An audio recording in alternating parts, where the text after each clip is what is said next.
Welcome to the panel of electric power systems, interconnection, renewable and energy storage systems. At the beginning, I would like to invite the Dean of the Engineering Faculty, Professor Dr. Serkan Abbatoğlu, to deliver the opening speech.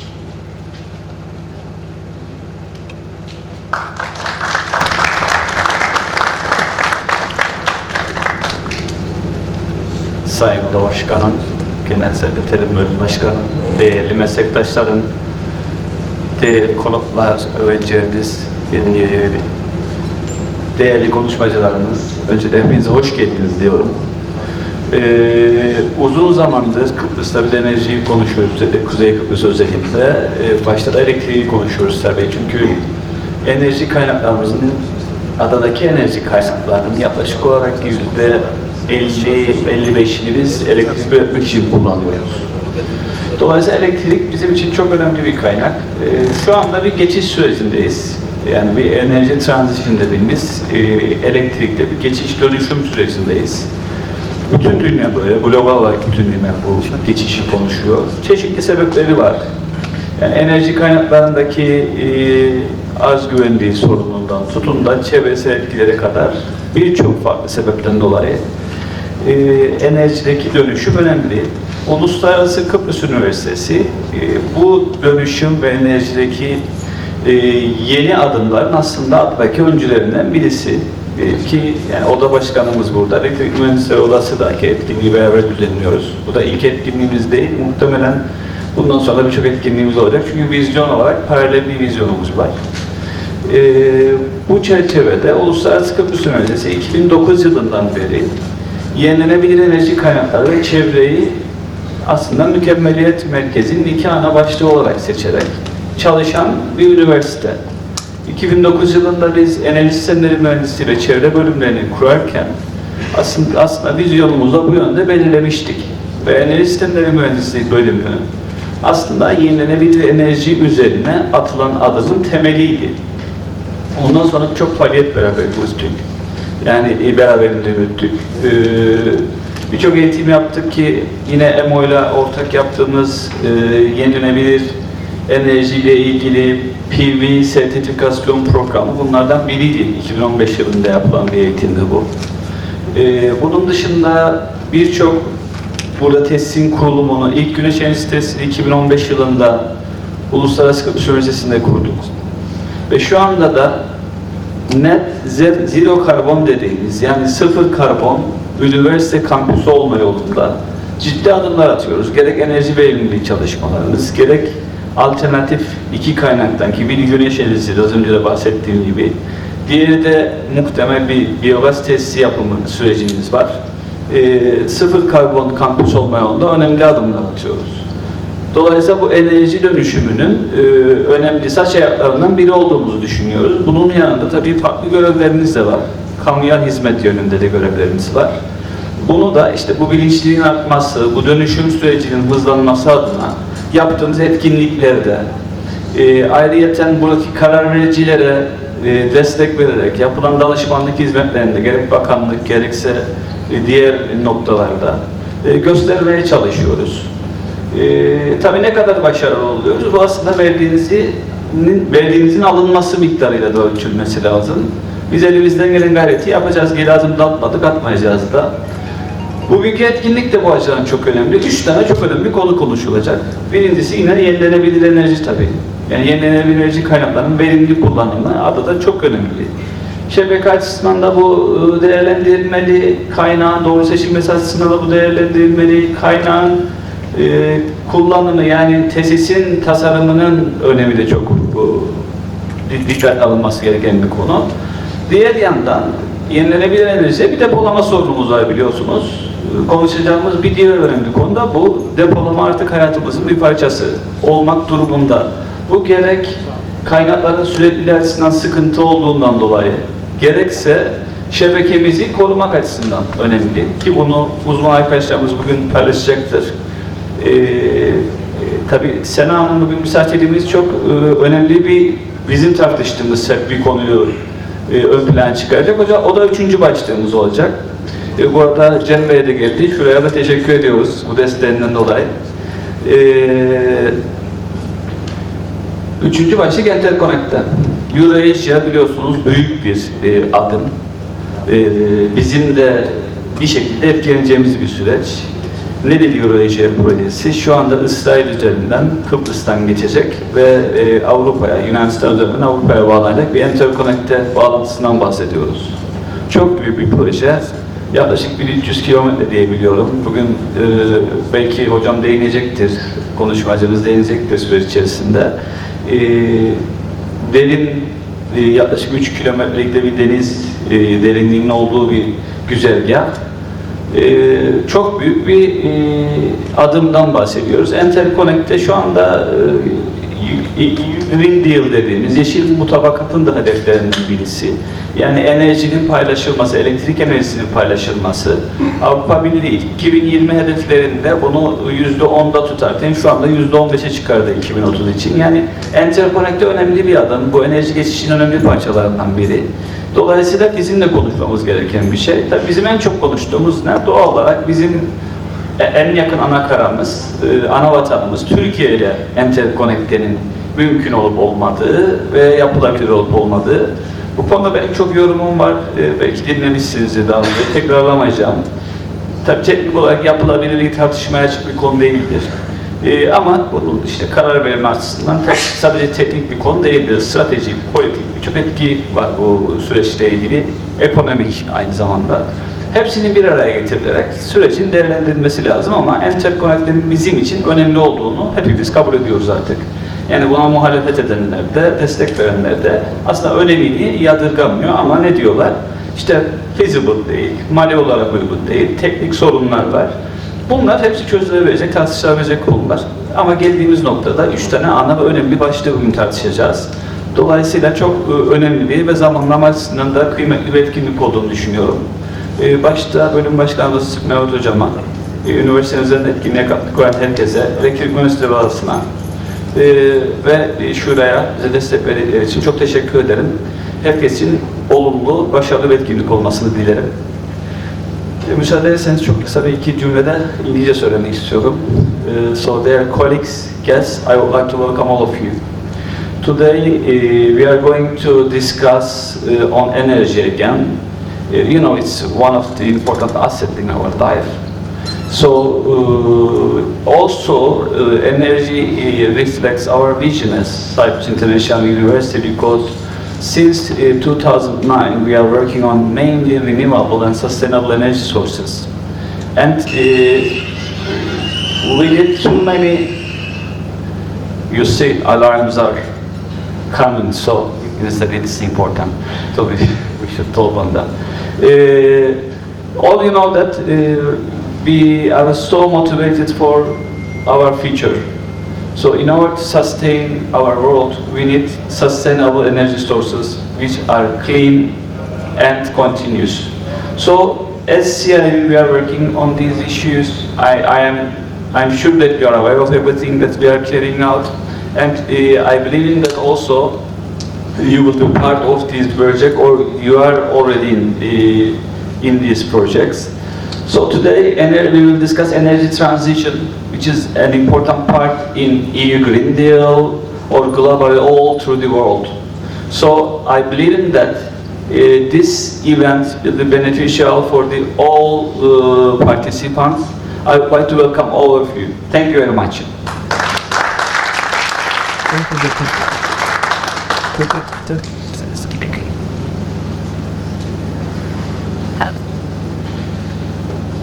Now I would like to invite the President of the Chamber of Electrical Engineers in North Cyprus, Mr. Öner Putalmış, to deliver his speech.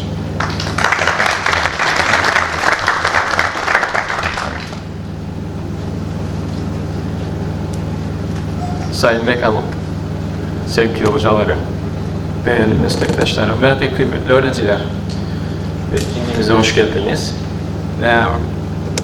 Odamız Mesleki İçi Eğitim Komitesi kuruyor her yıl ve buna bağlı olarak da her ayda 2 kez hedefiyle seminer ve eğitim verme amaçlıyor. Bunu amaçlamamızın sebebi üyelerimizi dünyadaki gelişmeler hakkında bilgilendirmek, aynı zamanda da meslek dallarındaki bilgileri taze tutmaktır. Buna bağlı olarak çok yakın ilişkiler içerisinde bulunduğumuz ülkemizde önde gelen eğitim kurumlarından Uluslararası Kıbrıs Üniversitesi'yle de yakın ilişkiler bulunarak hocamın da söylediği gibi daha önce birçok kez ortaklaşa etkinlik düzenlemişiz ve bunu da hocamın yine söylediği gibi ileride de sürdürmeye devam edeceğiz. Yine çok önem verdiğimiz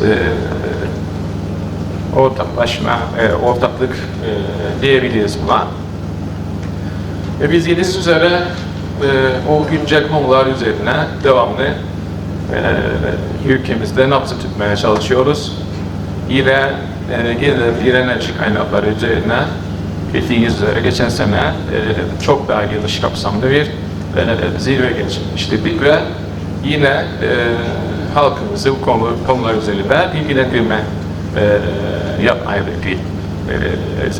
hedefinde bulunduk. Bugün de yine daha küçük çaplı fakat yine çok kıymetli konuşmacıların yer aldığı bu panelimizde güncel ve tartışmalı konulara değinmek istedik. Yine hocamın da yine söylediği gibi tam da zamanında yine konuların konuşulduğu önemli bir süreçten geçiyoruz. Bu bilgilerimize ışık tutmak bizim için çok kıymetli.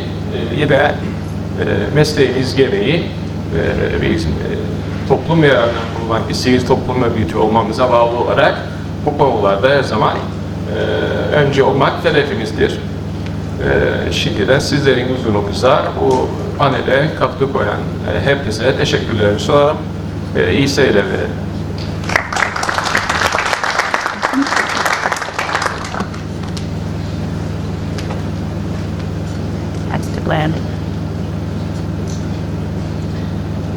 Now we will start our first seminar topic, which is going to be about photovoltaic systems efficiency with assistant professor Dr. Moin Jazari. But before, let me introduce you to Professor Moin's resume. He holds a PhD in Electrical and Electronic Engineering from Eastern Mediterranean University, a Master's in Electrical Engineering from Istanbul Technical University, and a Bachelor's in Electrical Engineering from Yıldız Technical University. He is currently working as a full-time assistant professor in the Department of Electrical and Electronic Engineering at Cyprus International University, besides his administrative position as a faculty coordinator. He is an active member of the International Solar Energy Society and IEEE Power and Energy Society.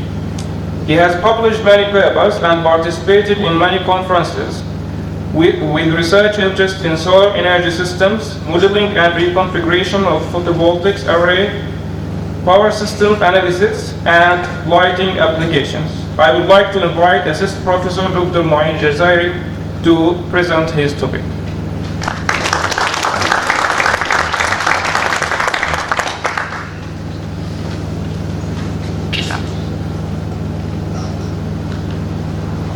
Good morning, welcome to our panel. Our speaker, John Secretary, our speaker, you, my dear colleagues, guests, and students. Welcome to our panel. My name is Assistant Professor Dr. Moin Jazari. And we are here today to discuss photovoltaic systems and efficiency, and mainly to ask how to maximize energy production in PV systems when we have shading conditions because of, for example, the coal is passing through the systems. Access to energy, particularly in the form of electricity, plays a very great role in our today's lives. This access to energy is somehow related to our quality lives as well. As, for example, the United Nations have developed an index, a metric somehow, to measure this quality of life.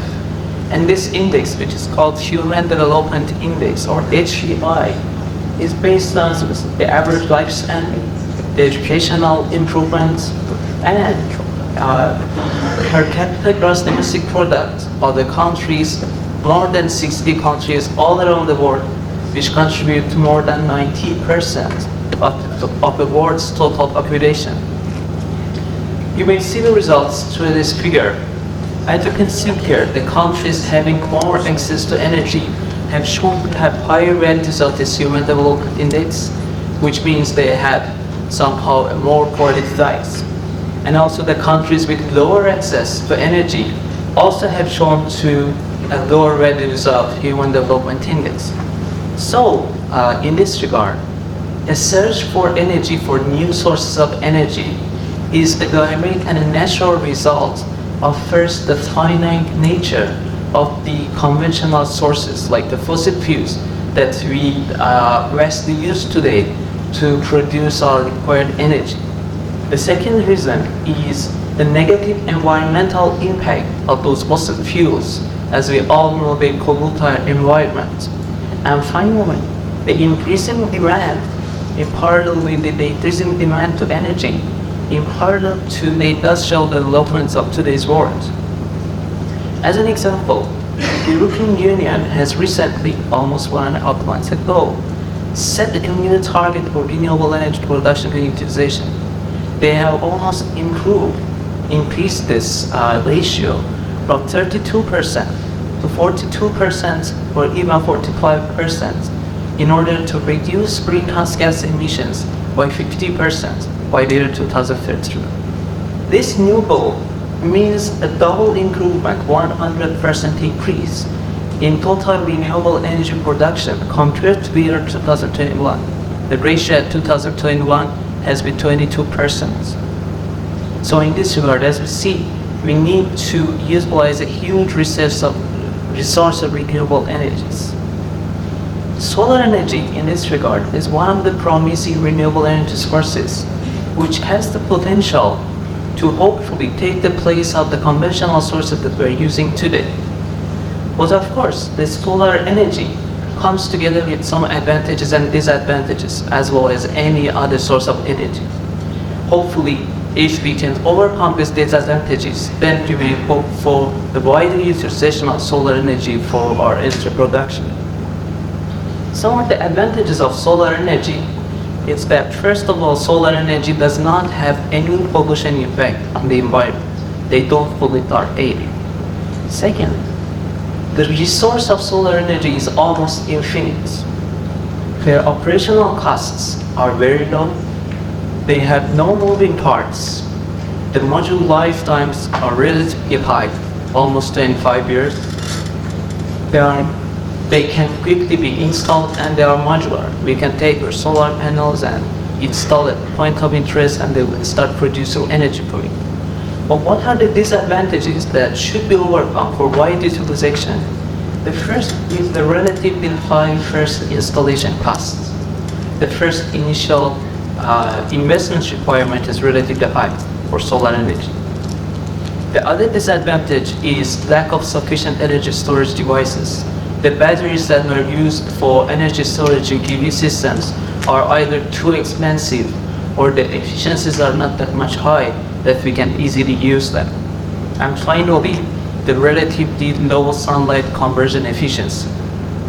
The current solar cells have almost approximately 14 to 15% light conversion efficiency, which means that they are able just to convert around 14-15% of the energy contained in the sunlight. So the rest, almost 85%, is just lost. So if we somehow manage to improve the efficiency of the storage devices, we can hope for a wider utilization of this energy. When we talk about energy production in PV systems, we are actually discussing a process that is called photovoltaic process. When the sunlight comes into the surface of a solar panel, incoming sunlight may have different levels of energy. If the energy in the sunlight is low, which means lower than the bandgap energy of the materials, it cannot produce energy, it cannot change the electrical characteristics of the material. It just hits the surface. But if the energy contained in the sunlight is high enough higher than the bandgap energy of material, then the photons will transfer their energies to the electrons that are initially in the valence band, excite them, they pass the band gap, move into the conduction band, and start freely moving within the material. And an electrical current production is a result of these freely moving electrons within the material. So, regarding the structure of PV systems, the first and the smallest building block of each PV system is a simple, very small solar cell. A number of these solar cells then are connected to each other with different interconnections to make a solar module. And then a number of these modules are connected to each other to make a PV array. These interconnections may be series interconnections or parallel interconnections to improve the voltage and the current at the output, or some combination of these interconnections. And at the bottom, a real-world photo of what we call the PV array, which is the one of the PV arrays that we use here at CIU. Again, regarding the structure of these systems, PV systems, regarding their connection to the grid, are of two different types. The ones that are grid connected or the off-grid ones. The off-grid ones are mostly preferred in locations without access to the grid or without access to regular maintenance. They are generally preferred for low energy, small scale and standalone applications like street lightings or like traffic signs. I'm sure that you have all seen them all the time. But the systems that are connected to the grid are those that have the grid connection. They have the ability to send and to receive energy to or from the grid. And again, these type of systems are divided into two types, being the systems equipped with batteries and the systems without battery backups. The systems that have battery have the potential, have the opportunity to use the stored energy if, first of all, they cannot themselves produce electricity, for example, during night time or during cloudy sky conditions. And in the case that there is no power to receive from the grid, which means that there is an electrical outage. So in this case, the energy stored in the batteries can be used. But the systems that are without a battery backup, of course, they cannot store that energy. So in case of a power outage and in case of cloudy sky conditions, or any problem in the system that they cannot produce electricity, so they will run out of energy. Of course, the one with battery backups are more extensive. The point that we need to measure regarding working of PV systems is that they are not always working under identical or standard environmental conditions. The environmental conditions are always changing, like the changing solar irradiance values or the changing working temperature. These changing environmental conditions significantly affect the performance of PV systems. For example, here we have two different demonstrations of the effect of variable environmental conditions. On the left-hand side, at the top, we have a characteristic curve that is called the IV, the current voltage characteristic curve of PV systems. And at the bottom, we have the PV curve, or the power voltage characteristic curve. We have characteristic points, the maximum generated current in a PV cell, which is called the short circuit current, and the maximum voltage at this terminal, which is called the open circuit voltage. Here at the top, we have the effect of different temperature values on working principles of the working of PV systems. The red line here is showing the case with 25 degrees Celsius. This is the standard working condition of a solar cell.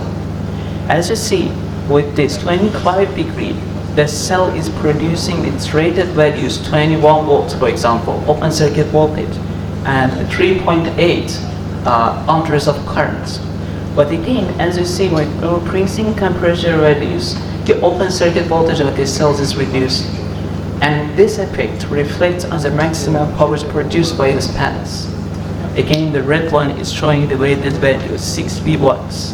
But the increasing temperatures are reducing the maximum powers that are produced by these panels. Again, on the right-hand side, we have again those two characteristic graphs, the IV and PV characteristic curves. this time for different irradiance values. And a standard irradiance value is 1000 watts per meter squared. The blue curve here is showing the case with 1000 watts per meter squared. The panel is producing the rated values 3.8 amperes and 21 volts of open circuit voltage. And the PV curve, again they have the maximum power produced with that 1000 watts per meter squared, and the lower values which corresponds to lower value of solar irradiance. So as you see, the changes in the environmental conditions very significantly affect and reduce the performance in our PV systems. So as we said, power generation in PV systems is directly affected by the environmental conditions, mostly by the incoming sunlight for the solar array beams. So in this regard, we need to have realistic and precise information regarding the incoming solar irradiance. We need to know how much irradiance we have to be able to estimate the power output of our systems. PV systems are affected by two different types of shading. They may be either permanent shadings because of fixed objects like trees or buildings or other fixed objects. And in this case, the job is quite easy. We can just don't install our PV panels within these shaded areas. But on the other hand, we may have temporary shading effects. For example, because of the passing clouds in the sky. In this case, the larger scale power plants or the systems that are distributed in wide geographical areas are highly affected by the effects of these passing clouds. Passing clouds, by blocking the incoming sunlight, may ban them from being received on the surface of solar panels, and they may significantly reduce, by reducing the irradiance values, the power output of these PV systems. So we need to have a reliable performance analysis and a reliable estimation of the incoming irradiance values. Here we have two different figures showing out the received solar irradiation. First, on the left-hand side, for the whole world, the annual mean solar radiation map for the whole globe, and on the right-hand side, the mean solar radiation map of the Cyprus-Island. Again, as you can see, the southern parts in the world are receiving higher values of solar radiation throughout the year. And on the right-hand side, the case of Cyprus-Island, we have lots of sunshine during the year that hopefully, if we can somehow efficiently use this sunlight, we'll be able to produce huge amounts of energy. When we talk about estimation of the incoming solar irradiance values, how can we obtain those estimations? Of course, a possible way is through modeling of the incoming solar irradiance values. We may use models that are currently developed, or we may try to develop models to provide us with estimations of the available irradiance at the sites of PV systems. These models are divided into two different categories, either being numerical weather prediction methods, or NWPs, or the methods that are based on real-time measurements of satellites or the point sensors on the ground, like pyranometers, sensors for measuring the irradiance values, or whole sky images or sky cameras that capture sky images. The first category, the numerical weather prediction methods, they make use of numerical values like the relative sunshine duration, like the air temperature, like cloud coverage, and so many other weather related numerical data to estimate the incoming irradiance values. The good side, the advantage of these models is that they provide line forecast periods. We were able to predict days ahead irradiance values using these numerical weather prediction methods. But the negative side with these methods is that they are not much appropriate for cloud analysis. They don't involve any sky image. So in this regard, we will use some other models that are based on real-time satellite measurements, for example, satellite images. They are more reliable for cloud analysis, like the cloud patterns in the sky, their characteristics, their sunlight interaction characteristics, and the other cloud properties. But again, the negative side of these systems, these methods, is that the infrequent data acquisition periods, for example, the satellites don't capture sky images on minute basis. The smallest resolution is at least 15 minutes. And the running time that is required to send those data to the ground stations and to process them. So we make all these models not being very efficient for very short time and high resolution. For example, minute basis readiness estimation proposals. So what can be a good model? It can be a combination of the models that use numerical weather prediction models, also utilize sky images to combine them and to give reliable estimations of the available readiness values. An interesting point regarding the clouds that we talked about is that we have almost 10 different types of clouds in the sky. Maybe you've realized that. These 10 different cloud types in the sky are corresponding to 3 different categories, meaning the high, the medium, and the low-level clouds in the sky, each having different interaction characteristics with the incoming sunlight, each affecting the incoming sunlight in different ways. So, as again we said, partial shading that is caused by the cascade clouds have direct effects on the performance of PV systems.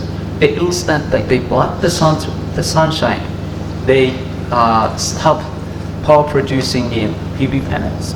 The shaded panels cannot this time produce the same amount of current as the unshaded ones. These panels are generally connected together in series in strings.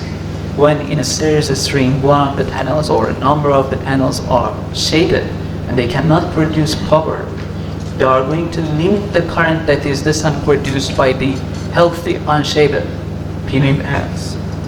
This is another problem that happens, a hotspot problem. The panels are connected in series. The one that is shaded cannot pass the higher current produced by the other ones. Those higher currents, when they are forced to pass through that shaded panel, makes that panel become reverse biased. And that shaded panel starts to act like a load in the system. Instead of power consumption, instead of power production, they start power consumption. The temperature increases and hotspot forms. That hotspot may even physically damage the PV panels. This is one of the quite often problems that happens when the weather is shaded. So, but of course, there are some methods and strategies that can be utilized to improve power production even when the weather is cloudy. One important point that we need to mention is that if the weather is totally cloudy, overcast style, the panels cannot receive any sunlight, so they are of course not able to produce power. But if some of the panels receive solar radiance and the other ones not, there is a chance to improve power, even if the weather is cloudy. There are 4 different strategies listed here, from simplest one to most complex one, that can be utilized to improve power production. The first is to utilize bypass diodes, or to use maximum power point tracking systems or maximum power point trackers. The other one is to use different array interconnections or array architectures. And the last one is a dynamic reconfiguration of PV systems. What we call a bypass diode is basically a diode which is connected with a reverse polarity across one solar panel. So in this case, when during the shading conditions, for example, when panel number 2 is shaded and cannot pass the current produced by the other ones, this one is becoming reverse biased. So at this time, the bypass diode becomes forward biased, and it passes the current produced by the healthy cells through this diode and somehow separate or bypass this shaded cell. In this way, there is a chance to first prevent that hotspot problem and to pass the current produced by the healthy panels through the system. This is a result of the application of bypass diodes. Again, we have those 2 characteristic curves, the IV curve and the PV curve. At the top, we have the case, the red curve is showing the case with no shading effect. This panel is somehow able to produce more than 8 amperes of current. and the maximum power point under no shading condition is greater than 200, almost 220 to 30 watts. The blue curve here is showing the case when it's shaded. As you see, the current production is even less than 1 ampere, and the power production is even less than 10 or 20 watts. This is for the case that bypass diodes are not used. But after application of bypass diodes, this orange curve is showing the power production when bypass diodes are applied. First of all, we mentioned here 2 local maximum power points. These are corresponding to the different irradiance levels that are available. For example, one that is the irradiance under shading conditions, and the other one the irradiance that is higher than those shaded values. And as you see, the maximum power point is almost the same, quite close to the maximum power that was achievable under no shade evaluation. This is the including effect of a simple diode connected across the shaded cells. Of course, here the ideal case is to connect one bypass diode for each solar panel. But as you may guess, it increases the cost. So a more economical choice is to divide the solar panels into groups and connect one bypass diode per each group connection. So the next strategy was to utilize maximum power point tracking systems. Maximum power point trackers have different types and different working mechanisms. But the common point of all these maximum power point trackers is that they try to operate the systems at the voltage at the maximum power point. So to extract the maximum available power out of this PV panel. How? The maximum power point tracker system includes a maximum power point tracker algorithm, which is connected at the terminals of PV modules, detects the outputs, and for example, detects a shading condition. This maximum power point tracker, once it detects a shading condition, it sends the control instructions to the PWM generators. These PWM generators are now controlling the DC-DC power converter that is connected to our loads. This DC-DC converter has the ability to increase or to decrease the voltage. So how it works? The solar panel may be working at a point on the PV curve to the left-hand side of the maximum power point. In this case, the algorithm instructs the DC-DC converter to increase the voltage until it catches the voltage at the maximum power point. So it operates the panel at the maximum power point. Or it may be working at a point to the right-hand side. Again, what happens is that the DC-DC converter increases the voltage again till it catches the speed max power, the voltage at the maximum power point. So the panel is operated at the maximum power level, and the maximum available power is again extracted from these panels. Another improving strategy may be to utilize different array architectures to connect PV panels to each other in different architectures. One of the negative effects of this partial shading is better felt when we imagine the very large extent of huge PV farms or the systems that are distributed within very huge geographical areas. In this case, the highly variable moving directions and speed of clouds makes everything quite complex. We cannot estimate the next movement of the clouds, and so its effect on power production on our systems. So, in this regard, a possible including strategy may be to use different architectures for our systems. Here we have examples of 3 different, most widely utilized and 3 most well-known array architectures for the systems. On the very left-hand side, we have the simplest one, which is called the series parallel or speed connection. Here we have solar panels that are connected to each other in series in strings. Series connected strings of solar panels that are connected to each other in parallel. This is the simplest array architecture. And of course, the most, let's say, the lowest power production under partial shading conditions. On the very right-hand side, we have the most complex one, which is called the total cross-tie or TCP interconnection. In this TCP interconnection compared with the first one, we had twice more interconnections. Each single 3D panel is connected at the same time in series and parallel to the other ones. And as you see, it has twice more wiring connection elements and the other factors that increase the cost of these systems. But on the other hand, the performance of this TCP interconnection is the highest among all these three different interconnections. In between, we have another connection which is called bridge link. It has less connections, almost half, compared to this total plus type, but more connections with respect to series parallel. So the cost is lower than TCP, but higher than series parallel. And performance-wise, it has a lower performance than TCP, but higher than the series parallel. These are two different examples of performance of these PV systems with different interconnection types. At this point, I would like to mention that if all solar panels are receiving the same identical irradiance values, then these different interconnections have nothing to do. The performance are going to be the same. But if some of the panels are receiving different irradiance values, then the results show that, for example, here the red curve that belongs to the TCP interconnection has the best performance among all other interconnection types. Here we have the red curve showing the TCP interconnection, the green curve that shows the bridge link, and the blue one that shows the series parallel.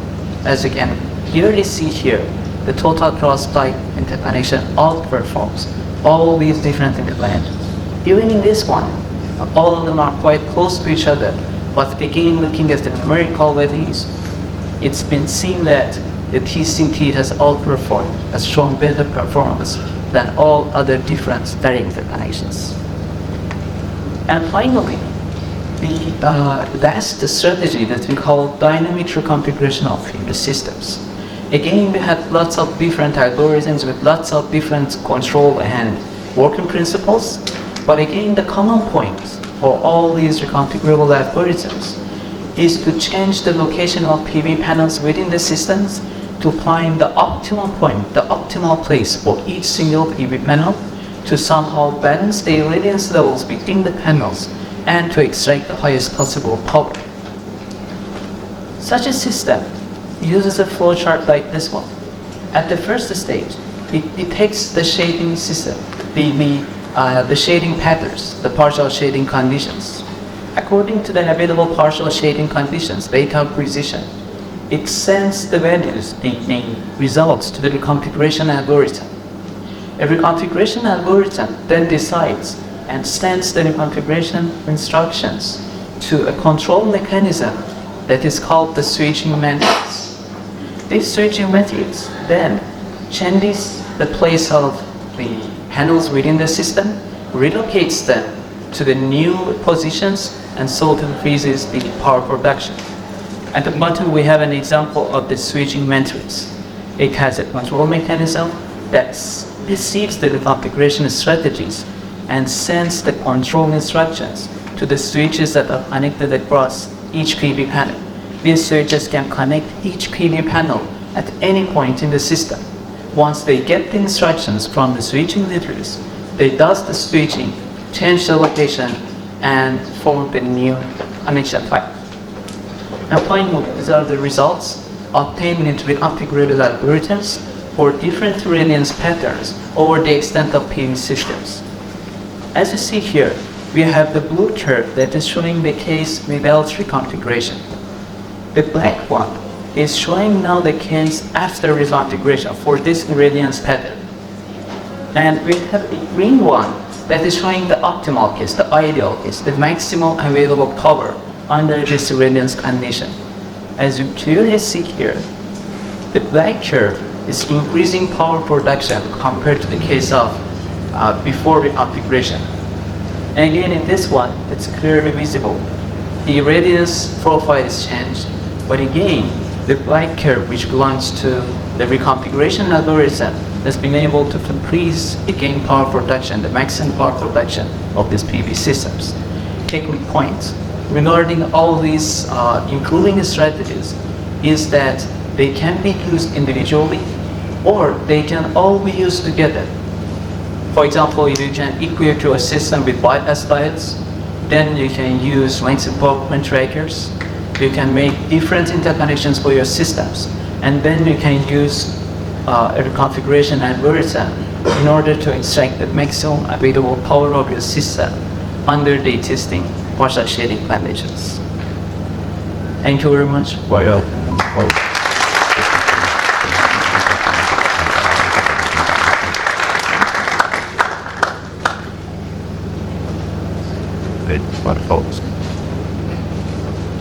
Thanks for your informative presentation. Now we will have the second topic of this seminar, which is going to be about the importance and applications of energy storage systems in electric power systems with Dr. Volchel Jankel. But before, let me introduce you to Dr. Jankel's resume. He holds a PhD from the University of Liverpool, UK, with a thesis titled Proposed Allocation of Decentralized Photovoltaic and Energy Storage Systems in a Power Grid Under Uncertainty. In addition, he received his master's degree from the University of Southampton, UK, in Sustainable Energy Technologies, and a bachelor degree in Electrical and Electronic Engineering from the University of Manchester, UK. He is currently working as a part-time instructor at Cyprus International University. He is the owner and the director of Alva Electrical Energy and Engineering Services, Irenia, Cyprus, and he is a former professional consultant at the Chamber of Electrical Engineers in Cyprus. He is an active member of the board at Cyprus Turkish Energy Efficiency Association. He is an active member of the Chamber of Electrical Engineers with unlimited authorizations to draw and control electrical projects. He is an active member of the Committee on Energy within the body of the Chamber of Electrical Engineers. He has published many papers with research interests in renewable energy systems, distributed generations, power system security and resilience, uncertainty for the quantification of the stochastic power system parameters, risk analysis of the integration of renewable energy sources into power grids, and energy storage systems. I would like to invite Dr. Jankel to present the topic. Hello everyone. I would like to welcome all the attendees for this panel, which I think will be beneficial at the very end. I will be talking about the importance and the applications of energy storage systems, actually utility scale energy storage systems today. So I would like to start with the common types of utility scale energy storage systems, the most popular ones. So the first one is the pumped hydro storage systems. In this one, the water presence or water reservoir is two water reservoirs are used actually. As you can see, we have a high gravitational potential water reservoir first, and then a low gravitational potential water reservoir. And at the times of excessive generation, surplus generation, the water is pumped up to the higher reservoir to gain gravitational potential energy, and then it can be released back to produce mechanical and electrical energy. This is one of the most common types of the energy utility scale energy storage systems used in the world. Its main advantages are its high efficiency, relatively. It's a mature technology with proven track record, which means it's been used for years in the world. It has got a long cycle life. It has a large scale potential, but the downside is that it requires significant land areas and specific topography. We have to have the kilns, and we have to be able to build those water reservoirs, and it has a high capital cost. The second popular one is the lithium-ion batteries. These are also common, and they are. It is a developing technology randomly currently. Lots of literature work, lots of R&D, research and development works are continuously being done on these technologies. The main thing with the lithium-ion batteries is that it's used to provide short-term energy storage and to manage fluctuations in demand and supply of power, and also provide backup power in case of grid failures. The first characteristic of this type is its high round trip efficiency. It's got a fast response time, which is critical. It is flexible in installation. It has a relatively long cycle life, not as much as the previous one, but it can be said it's long. The low maintenance requirements make it a good choice actually in the practical world. It has got a limited scalability. We cannot reach gigawatts powers actually, and the degradation over time is present. So the batteries will die at the end of the day. They will lose their performance annually. The third one is the compressed air energy storage, which stores energy by compressing air in an underground storage facility, again during the high power generation times, and then we can release this compressed air to again activate turbines and produce energy when we need. It has got a high efficiency again. It has got a large scale potential. It doesn't have any environmental emissions at all. It is again limited to the geological formations suitable. It has to be a suitable area. We have to be able to build this compressed air tank underground. It has got limited size specific requirements as well, and it has a limited cycle life and a low energy density. The fourth one is the flow batteries. Unlike the regular batteries, these ones store energy in a liquid electrolyte solution, so it's more like a chemical process that we're dealing with. This has an advantage of storing energy for long terms, for long time periods, and it doesn't really lose much of its energy. It has that capacity. So it is ideal for large-scale applications. It has got a long cycle life again, high efficiency. It's a scalable technology. Low maintenance requirements is an advantage. But the main downside of this one is it's dealing with potentially harmful chemicals. So this requires extra care and extra investments for health and safety of the environment. It also has a low energy density and limited power output. The other downside of it. Then we have the flywheel energy storage systems. These have the spinning rotors actually, and we can convert the surplus electrical energy to kinetic energy, and then we can reuse it when needed. By accelerating and decelerating the rotor. It has got a very high efficiency, fast response time again. It has got a long cycle life, low maintenance, limited scalability again. This is a major downside for it, and high cost and large footprint. Lastly, we're going to talk about the thermal energy storage systems, which store the energy as heat or cold, and we use chilled water or molten salt for this purpose. These are the common names of the chemicals that are used to store these energy as heat. They are efficient actually. They have long cycle lives. Maybe the 30 plus years are possible.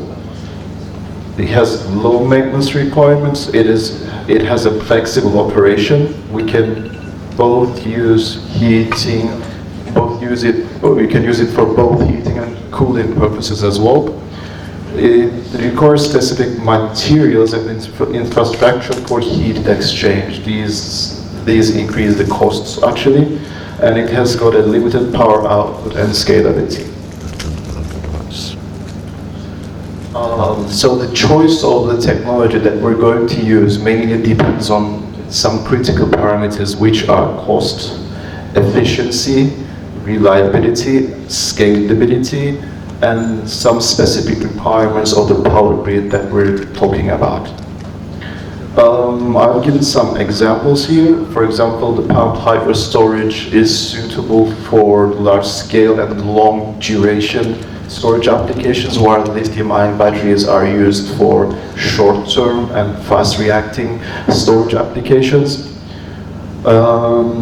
Compressed wave energy storage may be ideal for systems with abundant underground storage, as obvious, and thermal energy storage may be better for systems with available waste heat or cold sources, so that we can use these rather than wasting them.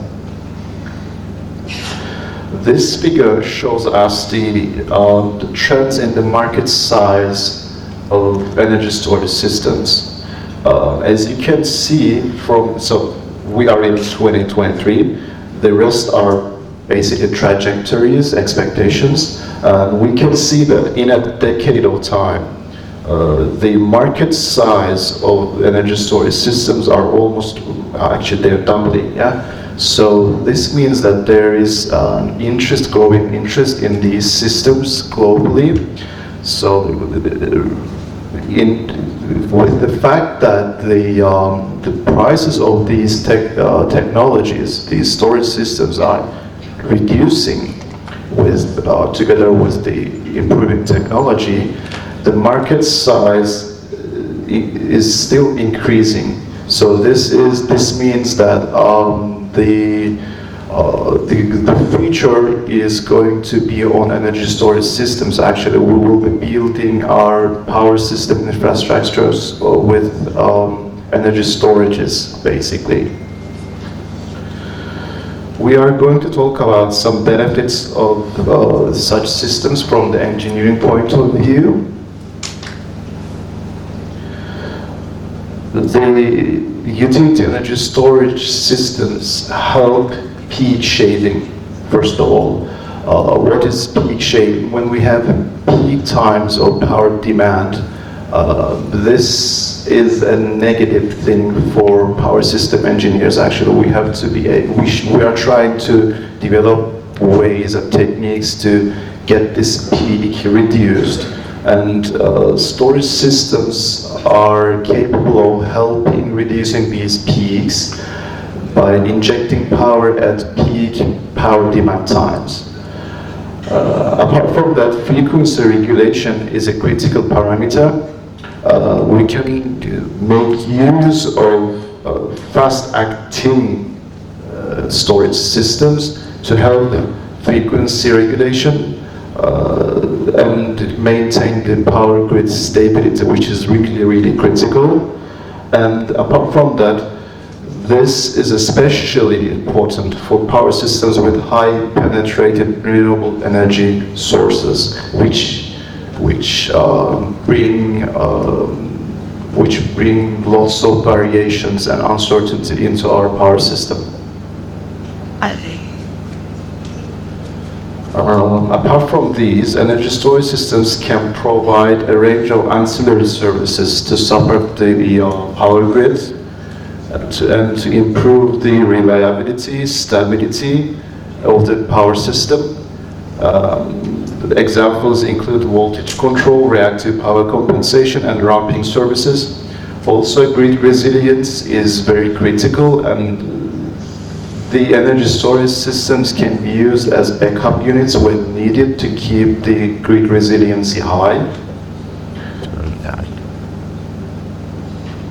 Okay, the most important thing maybe for our future, renewable energy integration. Okay, when we're dealing with renewable energy, we are actually obviously dealing with fluctuations in power generation. So the fluctuations in uncertain renewable power generation can be overcome, smoothed out by the presence of energy storage systems. So the energy storage systems in parallel with renewable energy sources can help maintain the reliability of our power grid, and energy storage systems are very, very crucial for increasing the higher penetration, for achieving higher penetration levels of renewable energy systems. Again, energy storage systems can help to reduce costs by reducing the need for new generation capacity and maybe infrastructures in transmission level or distribution level. They can also provide savings through arbitrage by using energy during low price periods and selling back at high price periods. So this basically means we can install energy storage systems rather than making investments on the infrastructure of the power grid. And at the end, it can be beneficial for us from the economical perspective, because we will be investing on energy storage systems, we will get all these benefits, and we will be saving from making investments on the transmission infrastructure. One critical thing about power system engineering actually is the optimization of the location and size of our power producing units and energy storage systems. And today I will be talking about the optimization of the location and size of energy storage systems in a power grid. So in general, an optimization is the process of finding the best solution to a problem, given a set of constraints and a defined objective or goal, by systematically exploring the available options and evaluating their performance according to a set of criteria. For example, we have a 3D graph here, and optimization can be done, can be applied on this graph to find its minimum or its maximum point. If you think of this in a very, very larger scale, everything can be mathematically modeled. So we can define all the uncertainties, all the parameters, all the working principles of our system. It could be any system. Today we are talking about power systems, and optimizations are very critical. In engineering and other technical fields, optimization typically involves mathematical modeling and analysis, using algorithms and computational methods to search for the optimal solution to the given set of constraints. And we've got some examples of optimization problems in engineering. It could be finding the optimal design of a system. It could be any system. Please don't restrict it to power systems. It could be for minimizing energy consumption in a manufacturing process. It could be maximizing the efficiency of a power plant.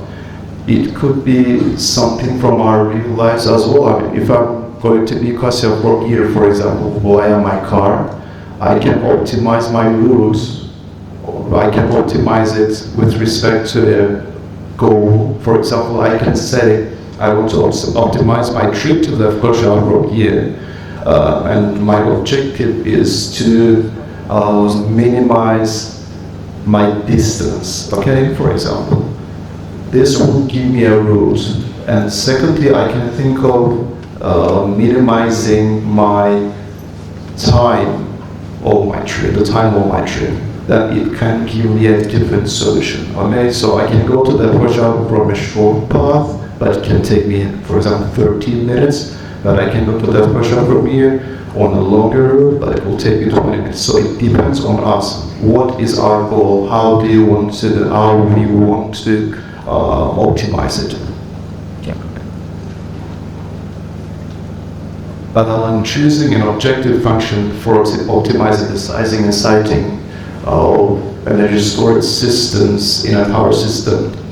Involves identifying the specific goals, as I have given in the previous example of going to that workshop. What are your priorities, as well as the constraints and limitations, okay? And the most common ones are maximizing the total cost of the system, In this one, we are looking for the most cost-effective solution actually. The second common one is maximizing the performance of the energy storage system. So this is basically, we are trying to maximize the ability to meet specific power and energy requirements of our systems to meet the specific operational needs. Increasing reliability is another important one. This includes the minimization of energy not served value, minimization of voltage deviations, maybe minimizing the likelihood of system failures. And we can also focus on environmental impacts. We can try to minimize the CO2 emissions, for example. And also we can focus on regulatory requirements, which prioritizes compliance with regulations and other legal requirements. I want to talk about the importance of modeling the uncertainties and minimizing the risks in a power system. So when we are allocating energy storage systems, modeling uncertainties due to stochastic renewable energy generation helps to minimize the risks associated with the variability and unpredictability of renewable energy sources. Stochastic variations in renewable energy generation can result in fluctuations in power supply and demand, and this can cause instability of the power grid and potential risks. Consideration of a range of uncertainties in the modeling process make it possible to identify the most robust solutions for energy storage sizing and siting, and this gives us reliability and resilience of the power grid. Most common uncertainties, most important uncertainties that renewable energy generation in a power grid brings us are the variations in weather patterns, changes in demand, power demand, consumer demand, and potential disruptions to the grid, like component outages, line outages, there's some problems in the power systems or whatever, power plants or etc. We also have some financial concerns according to the investment costs, the high investment costs of energy storage systems. Utility scale energy storage systems are becoming increasingly financially visible. You can see from this graph that actually it's not the recent one, it goes until 2021, but the exponential drop, exponential decrease in the cost of energy storage systems is obvious. So as the energy storage system technologies grow up, the decrease in their manufacturing process will go further and making them significantly more economically feasible in the coming years. For instance, the cost of lithium-ion batteries has fallen very significantly in recent years, making the hybrid system of renewable energy sources and energy storage systems increasingly competitive with regards to the traditional fossil fuel-based power generation. The payback period of utility-scale energy storage systems can vary depending on some important factors, which include the cost of the system, the amount of energy it can store, the price of electricity in the local market, and any incentives or subsidies available from the government. Generally speaking, the payback period for utility-scale energy storage systems can range from several years to a decade. However, it can be significantly reduced if the energy storage system is able to provide multiple revenue streams, such as providing ancillary services or deferring infrastructure upgrades. So we can make savings from these and invest those savings onto energy storage systems, and this gains much more money for us. The payback period for utility-scale energy storage systems may be shorter than for other types of energy infrastructures, such as traditional power plants or transmission and distribution upgrades. This is particularly true in markets where the cost of energy storage technologies is relatively low or where the price of electricity is high. The utility-scale energy storage systems are likely to become even more attractive in the future with the right market conditions and revenue streams. These systems can provide a solid financial return over the long run. Now I'm going to talk about two examples of utility-scale energy storage systems from the world. The first one is from Australia. It's the Hornsdale Power Reserve. It uses lithium-ion batteries, and its energy storage capacity is 193.5 megawatt hours, and its power output is 150 megawatts. This is a huge one, which you can consider that in Turkish Republic Cyprus, our power generation capacity is measured in 100 watts, a bit more than 400 megawatts. So this simply is like 1/3 of our country's production. So it's a huge battery pack, basically. The second one is from California, USA. This again uses lithium-ion batteries, and its power capacity is 400 megawatts. This is almost the amount we can produce in this country burning fossil fuels in all of our conventional power plants. And its energy storage capacity is 1600 megawatt hours. In this part, I'm going to talk about a very small part of my PhD thesis, what I have done on those parts and what outcomes I got from it. I would like to share some interesting facts with you. And this was studied on Turkish Republic Cyprus power grid, on utility level, on transmission level. A three-step optimization procedure is applied on the grid. Firstly, to optimize the allocation of decentralized solar PV panels. Secondly, to optimize the allocation of decentralized energy storage systems, and thirdly, to allocate dedicated PV systems, which I call them the off-grid PV systems, to charge the batteries. They're not connected to the power grid, they're dedicated to charge the batteries, the energy storage systems. The objective function, the goal of this optimization is to minimize the conditional value at risk of voltage deviations from unity. We can define critical value at risk as, for example, this is a graph, a probability distribution graph or voltage deviations. These tail ends are the extreme voltage deviations. We have, so the y-axis here is the probability density, so the frequency of that value, and on the x-axis we have the voltage deviation from zero. So this part here, or this part here, has the highest amount of voltage deviation from 1 per unit. They have a less frequency, but these ones are the more critical ones compared to the others because they're at the extreme ends.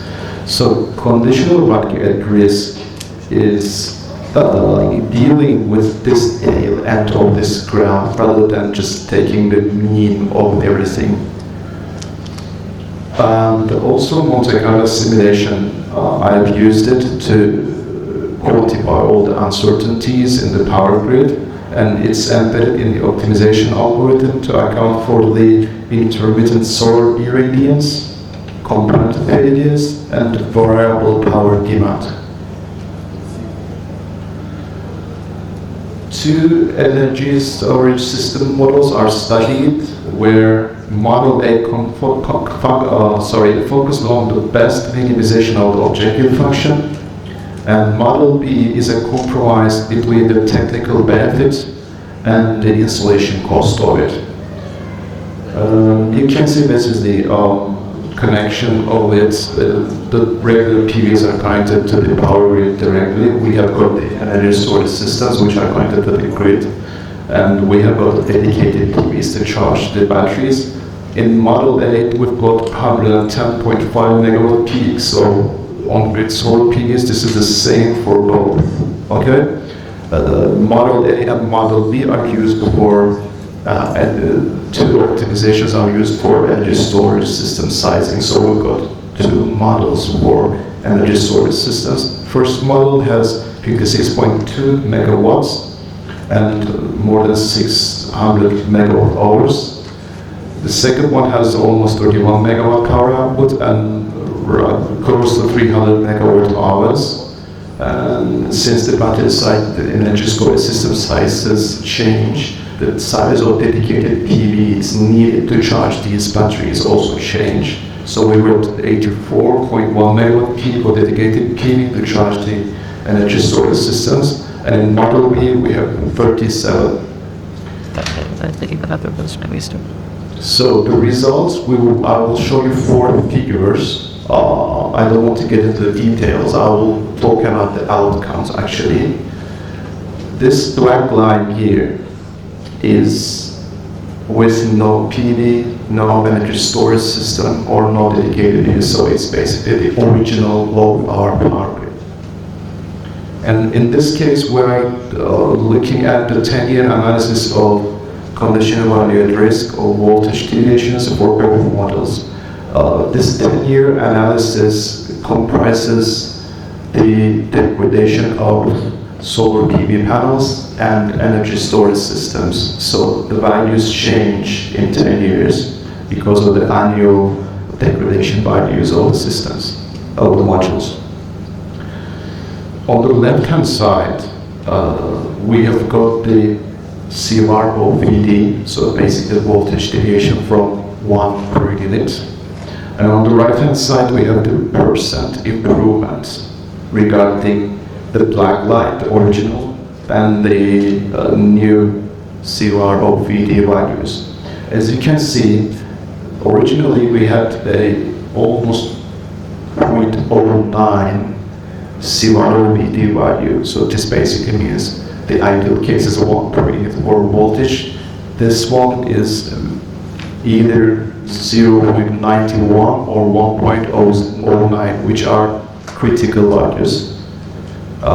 As you can see, with the Model A, it can be reduced up until 0.06.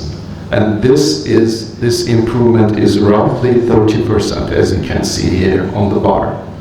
And with the application of Model B on the power system, it can be reduced down to almost 0.07, which is roughly a 20 to 23% improvement. So the correct orientation, correct application, correct optimization of these systems, the PVs and the battery and the energy storage systems in the grid, helps reduce the voltage deviation from per unit. Also, I want to mention that Model B performs less in technical point because Model B has a compromise between cost and technical output, technical benefit. In this graph, we're focusing on the number of the amount of voltage deviations greater than 0.05. So I set 0.05 as the critical value. The voltage deviation, we don't want them to be greater than 0.05, okay?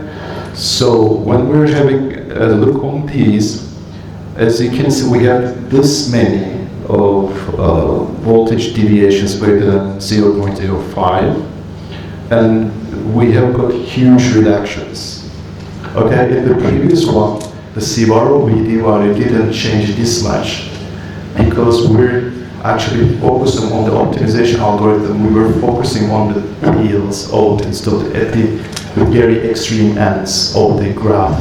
So the extreme values are now reduced by almost 60% in the Model A and almost 55% on Model B. Looking at it at the environmental perspective, from the environmental perspective, we can see that Model A at the end of 10 years, the reduction in the carbon dioxide rates of Model A is almost equal to 13 million mature trees. So it does the work of 13 million mature trees in 10 years' time. And the Model B does almost 11 million mature trees work in 10 years. So we also have apart from the technical gain, we also have an environmental benefit as well. And at the very end, we are going to look at the cumulative annual savings due to the reduced running costs over 10 years. So since we're dealing with, since we're using solar PV and energy storage systems, our running costs of power system is reducing because we're using free sources of energy. We've got some savings. So these savings are found for each year over 10 years, and their cumulative gains are calculated for both models.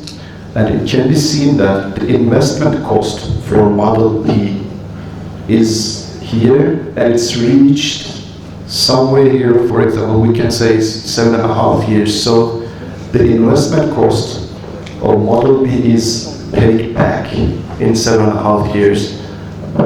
Please note in this calculation, it's just direct calculation of the period. No financial concerns are integrated to it. But we can say that the investment cost is paid back, it's gained back in a reasonable amount of time. If you also think about all the technical benefits and environmental benefits of the integration of renewable energy sources and energy storage systems, it is a reasonable amount of time. For Model A, which did not focus on economics, on cost in the optimization, it is definitely higher. I guess it needs 1 or 2 more years to be able to pay itself back, so it will probably get the 11 or 12 years for the payback period to be completed.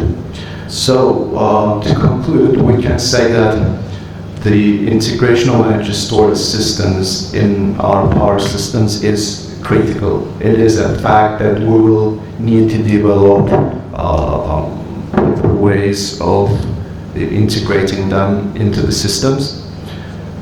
And the importance of uncertainty quantification and the importance of optimization, developing optimization techniques, optimization algorithms is clear. And in this time, I tried to explain you the importance of optimization. Actually, when we optimally distribute our PVs and energy storage systems in our battery, we will definitely get benefits from it. But if we do not do any optimization and we go randomly, it will do more harm than good. So my last words are, we are engineers, we are going to be engineers. We have students here as well. If we are going to do some engineering, real engineering, we have to stick to mathematical rules, mathematical models, and we have to apply the rules of engineering. We have to optimize things from technical, economical, and environmental ways. Thank you for listening to me. I'd like to ask any questions you have. Please go ahead.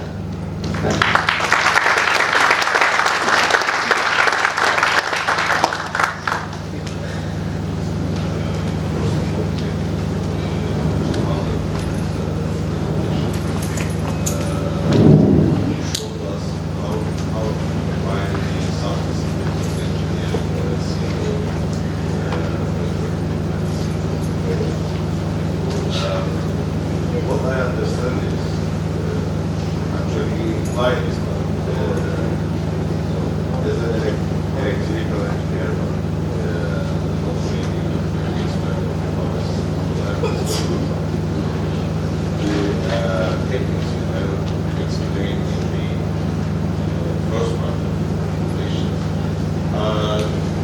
Especially will be very useful for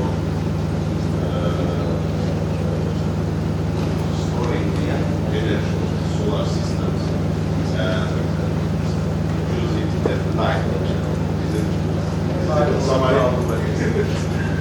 But that's not a question, that's any questions? All right, thanks for coming and joining us.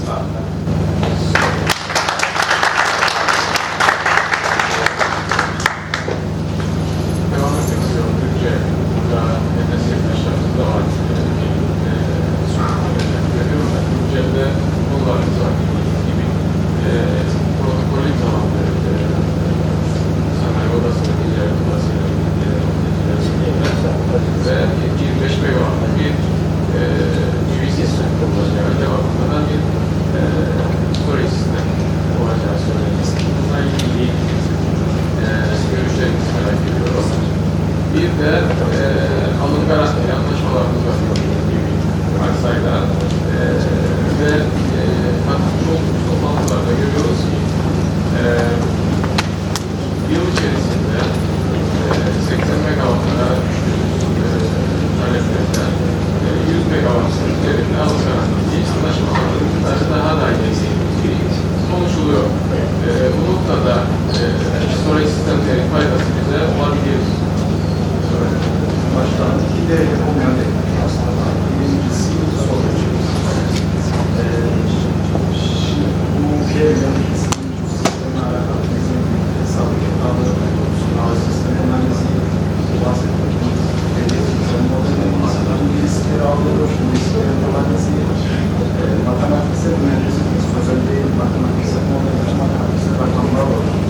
Bunlardan hızlı bir şeyler bazı karşılaşmalar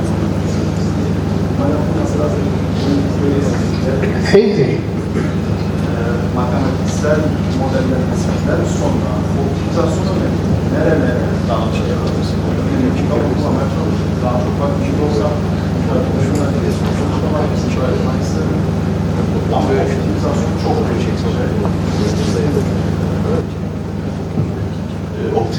optimizasyon kesinlikle yapılması gereken bir şey. Dolayısıyla bu çalışmalar yapılırsa ilk soruda sorduğumuz böyle bir sistem için adım atılmalıdır. Aksi takdirde az önce söylediğim gibi faydasından çok zarar olacak. İkinci sorumuz şöyle diyeyim, surplus enerji dediğimiz olay, yani ihtiyaçtan daha fazlasının alım garantisi verilmesinde o üretimde yapılacaksa zaten şöyle bir şey, talep, arz ve talebin dengesizliği şebekeyi çökertir. Bu kesin yani. Voltaj değerlerimiz ayarlarıyla oynamış olur, darmadağın olur, frekans değerlerimiz darmadağın olur. Bunun daha iyi zaten power system dediğimiz olay, iş şebeke zaten kaotik bir ortam. Çok kompleks bir sistemden bahsediyoruz.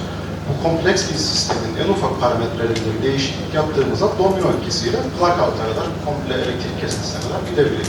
Dolayısıyla bahsettiğimiz koşullarda işte bizim maksimum ihtiyacımızın, bizim ihtiyacımızın 80 megawatt civarlarında olduğu noktalarda 100 megawatt gibi üretim zaten mümkün değil. Bu pratikte uygulanamaz bir şey. O şebekenin kararması demek ki böyle bir dünya yok. Bu politik olarak ya da stratejik olarak değil, politika gibi değil, stratejik olarak doğru bir yaklaşım değil. Dolayısıyla bunun da formülize edilmesi gerekir. Gene matematikten ve mühendislikten faydalanması gerekir diye yorumlayalım. Ben teşekkür ederim. Başka sorusu olan yoksa. Buyurun. Hocam hidrojenden bahsettik mi? Ben kaçırdım mı o bölümü? Efendim? Hidrojenden bahsettik mi? Yeşil hidrojene girmedim. O konuda biraz bilgi eksikliğim var diye ben o tarafa girmek yeşil istedim. hidrojen önemli bir depolama Evet, yeşil hidrojen. tekniği diyelim. Kesinlikle. Evet, ama o henüz çalışması, Ar-Ge çalışması devam eden bir konudur. Yani daha tam olgunlaşmadı diyebiliriz ama yakın gelecekte olgunlaşıp piyasaya sürülüp ekonomik olarak da kendini ispatlamış bir model olacağını düşünüyorum. Peki şey konusunda nasıl düşünüyorsunuz? Batarya sistemlerinde ham madde eksikliğinin ilerleyen yıllarda, çünkü elektrikli arabalar işte storage sistemleri yüksek miktarda ham madde sorunu yaşayabilir miyiz? Ham madde sorunu elbette ki yaşayabiliriz. Sonuçta kısıtlı bir ham madde oranımız var yeryüzünde. Ancak şöyle bir şey, bataryalar, aküler üzerinden sorduğunuz için ben de oradan devam edeyim. Kullanılan malzemeler de geçen süreçte yeni teknolojilerin geliştirilmesi değişiyor. Şu anda lityum üzerinden gidiyoruz. Yaklaşık bir 10-20 yıldır, 2-10 yıldır diyebiliriz ki lityum akülerin geliştirilmesi, Ar-Ge çalışmaları hızla ivme aldı. Ama yarın öbür gün çok farklı bir element üzerinden de akü üretimi başlayabilir. Zaten mecbur kalırsak başlamak zorunda olacağız. Yani lityuma yüklenip lityum tükenirse başka bir element bulup oradan akü üretmemiz gerekebilir. Burada bir parantez açmak isterim. Recycling olayı, miadı dolmuş akülerin tekrar kazanımları çok önemli olacak. Bu bahsettiğimiz noktada bu aslında sadece lityum için, akü üretimi için değil, sizin sorduğunuz soru aslında bütün dünyadaki tüm kaynaklar için, su için, ağaçlarımız için, her şey için bu bahsettiğiniz önemi göstermeniz gerekir zaten. Kesinlikle. Şu anda aşırı derecede bir batarya sistemine yoğunluk olduğu için bu soruyu sordum. Bu anlamda da diğer sistemlerde önem arz ediyor. Elbette. Teşekkür ederim. Başka sorumuz var mıydı? Any more questions?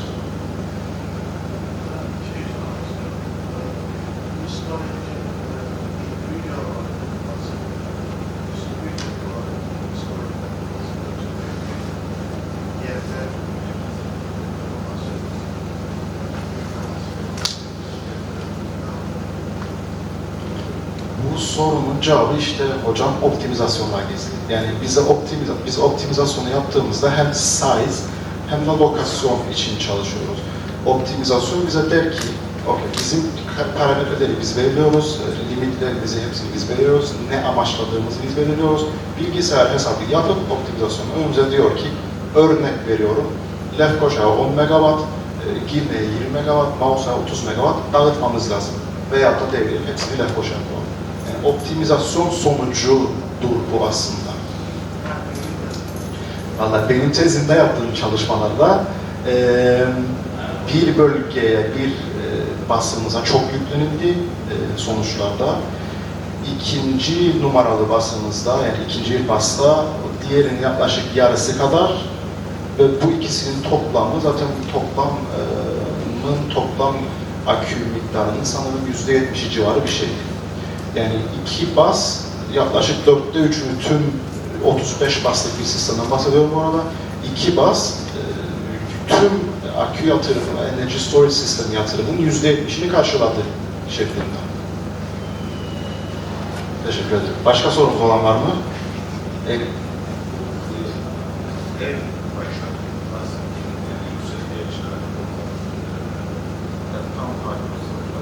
yani bu aslında fikir olarak çok basit görünüyor ama uygulaması da sanki o kadar kolay ve mantıklı değil. Yani aynı sistemlerle. Şimdi bu Pumped Hydro Storage Sistemi kısıtlığı nedir? Bir kere o yükseltiyi doğal olarak bulundurmamız lazım, coğrafik olarak orada olması lazım. Bu bir. İkincisi, su kaynağına yakın olmamız gerekir. Çünkü sürekli bir su kaybı olacaktır buharlaşmadan dolayı. Buharlaşmayı azaltmanın da metotları vardır. İşte top gibi yapılan plastik topların o rezervuarın üzerine dökülmesi ve güneş ışığının suya gelip buharlaştırmasına, etkisinin azaltılması şeklinde onlar da vardır. Yani suyun güneş gören yüzey alanı azaltma ile alakalı çalışmalar da vardır. Ama günün sonunda biz suya yakın bir yerdeysek, su kaynağına yakın bir yerdeysek o su zaten her türlü telafi edilir, yerine konulur. Ama biz aşağıdan yerine koyarız, enerjiyi kaybetmiş oluruz. Pompalamak için yukarı çıkardığımız enerjiyi. Dolayısıyla limitli bir sistemdir ama yani şu ana kadar da çok yapılmıştır. Zaten barajlar dediğimiz olaylar da az çok aynı şeydir. Evet, aynı mentalitedir, aynı mantıktır. Burada olay elektrik enerjisi kullanarak elektriği mekaniğe çevirip mekanik enerjiyle gravitasyonel potansiyel enerji verelim suya. Daha sonra ihtiyacımız olduğunda onu tekrar mekaniğe ve elektriğe çevirelim. doğal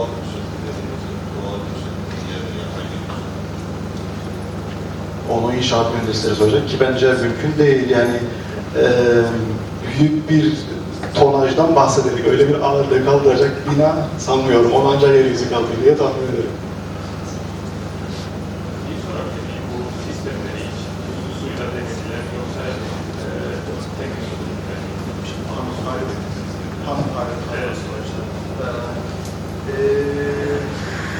Denenmiş olması lazım. Denenmiş olması lazım. Yani deniz süzülüyor. Onlar var.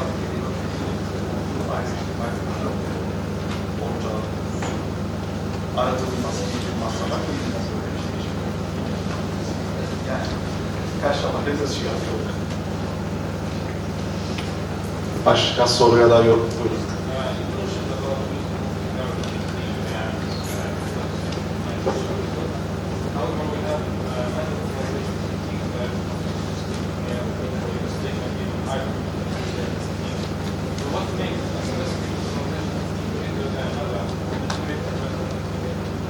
Depends on the conditions, how many variables you have, your limits,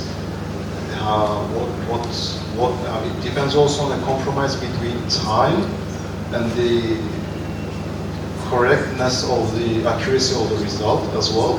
So it depends on you. I use genetic algorithm optimization in my thesis because of the high number of 35 number of buses. So other techniques will be stuck at some point. Genetic algorithm has the advantage of being able to deal with many variables. Yeah, it depends. So it depends on the conditions, which one you choose.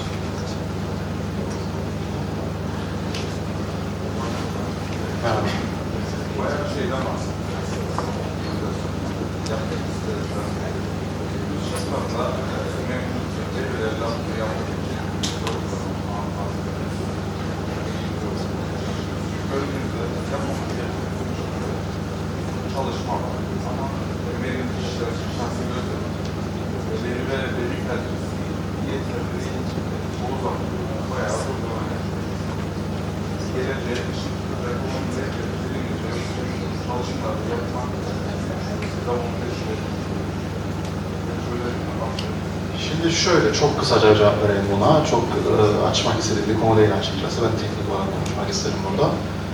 Benim çalıştığım şebeke, KTMMOB şebekesi dediğim 2008'in şebekesiydi. Daha günceline erişemedim.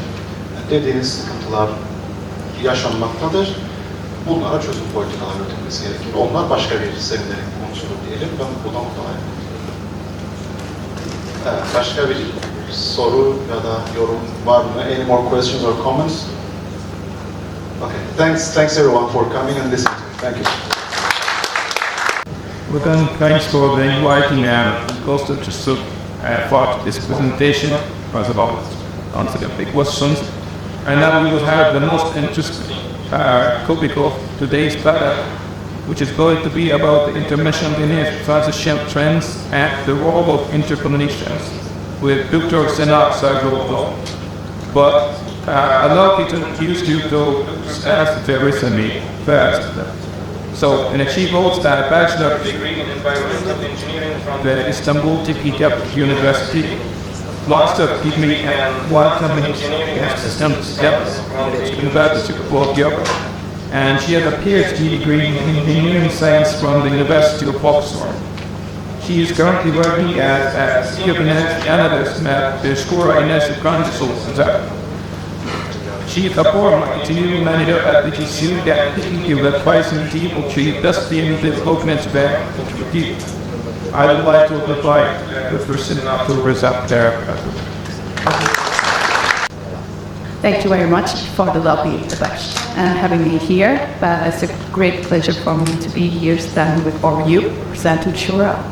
I would also like to thank the professors before me for their thoughts, which really laid the foundation for my talk today. And as mentioned previously, we will be talking about the international energy transition trends and the role of interconnections today. So for those who don't know what Shura does and are not familiar with our work, let me introduce you the Shura Energy Transition Center. We are the first think tank established that focuses on energy transition in Turkey, and we were founded by the European Climate Foundation, Agora, Enerji Dönüşümü, and Sabancı University of Turkey. And we aim, we are an independent organization, and we aim to provide a transparent platform that stimulates the discussions on the decarbonization of the power sector in Turkey. And to do that, we are conducting fact-based, unbiased, and independent research, considering the priorities of Turkey in regards to decarbonization purposes. So we are doing technical analysis along with socioeconomic impact analysis that leads to energy policies. And we are working with various different stakeholders from public, private, and different NGOs. Okay, before jumping into energy transition, let me give you a very broad idea on why we are even talking about energy transition today. So this graph, as we all know and as discussed previously in the talks, the energy demand is increasing rapidly. And in this graph,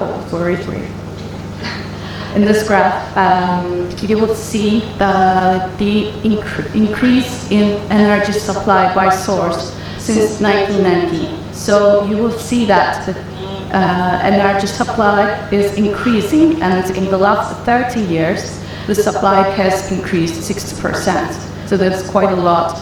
And the majority of the fuel sources we are using today in the world consists of fossil fuels, which consists of 80% when we are looking at the 2020 numbers. And so why do we care about how much fossil fuels that we are using? Because fossil fuels is the leading factor that emanates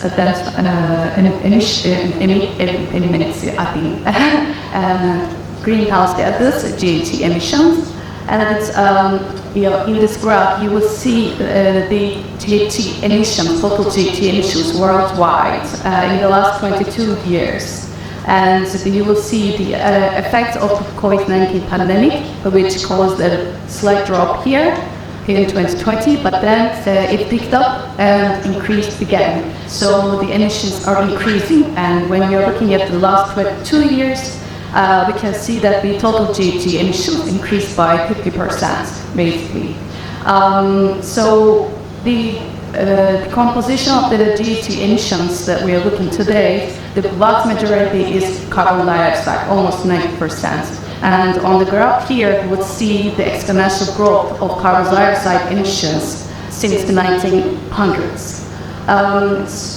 If we are looking at the sectoral division of carbon dioxide emissions, you will see the electricity sector, which consists of electricity and heat generation here, is the number one emitter, which corresponds to almost 40%. So in that regard, we are saying that the electricity sector needs to decarbonize before other sectors and should lead the energy transition. So having those in mind, I'd like to give you a brief discussion on the energy trilemma and energy transition concepts. So how we are explaining an energy trilemma is that simply it is the need to find a balance between energy security, affordability, and sustainability. If you're looking at the energy sustainability, it consists of the concepts that I mentioned previously, which are more looking into the resources we need to transit from using fossil fuels and start using more and more renewables in the system. Low carbon renewable sources we need to include in our power systems. But there is a catch over here, so we need to be able to operate the grid reliably. So that goes into the energy security here. So we need to establish the grid to operate reliably and securely, and the providers, the suppliers, should be able to meet the demand when required. So that's the second problem. And the third problem is the energy affordability.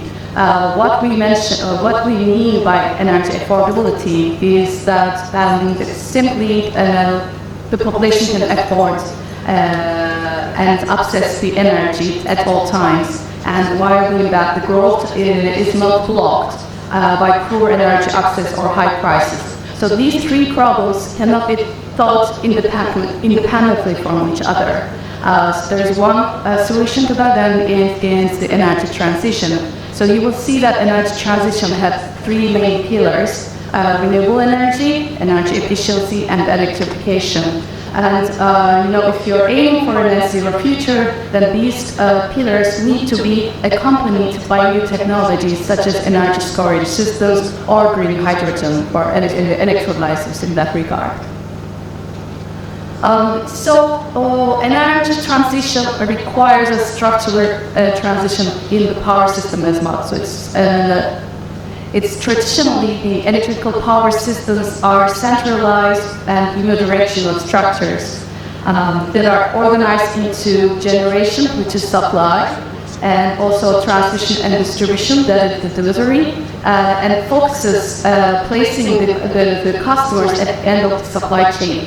Whereas now that we are looking into the transition and we are using more and more renewable energy, energy efficiency and electrification, the power system transforms from a centralized and unidirectional structure into a more distributed and interactive structure in which the consumers are the focus. They are not the consumers, so they are producing and they are consuming. And in order to be able to establish that, the digitalization will be at the center of this transition, providing new solutions and opportunities. And it becomes a facilitator for the management of the new power system.